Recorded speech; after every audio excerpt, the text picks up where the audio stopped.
भारत सरकार के एक बड़े और सख्त कदम ने तुर्की की मशहूर aviation company Celebi airport services India को बड़ा झटका लगा है।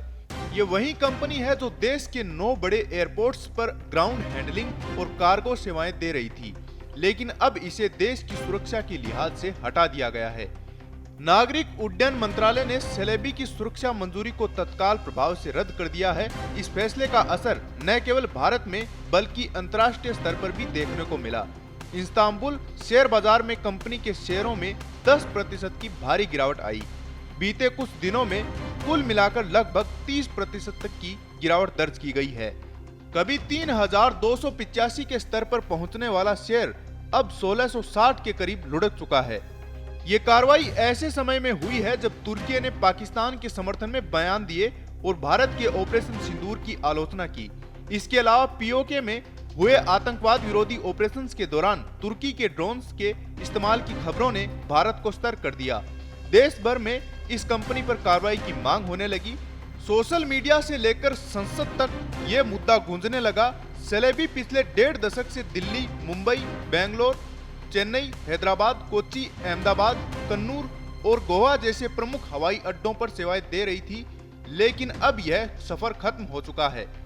BCAS यानी bureau of civil aviation security ने नवंबर 2022 में दी गई सिक्योरिटी क्लियरेंस को रद्द कर दिया है।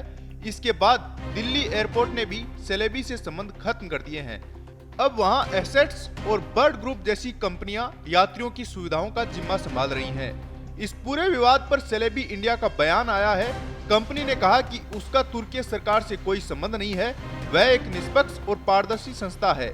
हालांकि खबरें हैं कि तुर्की राष्ट्रपति एर्दोगान की बेटी सुमैया एर्दोगान कंपनी में हिस्सेदार रही हैं, लेकिन कंपनी ने इस बात से भी इनकार किया है।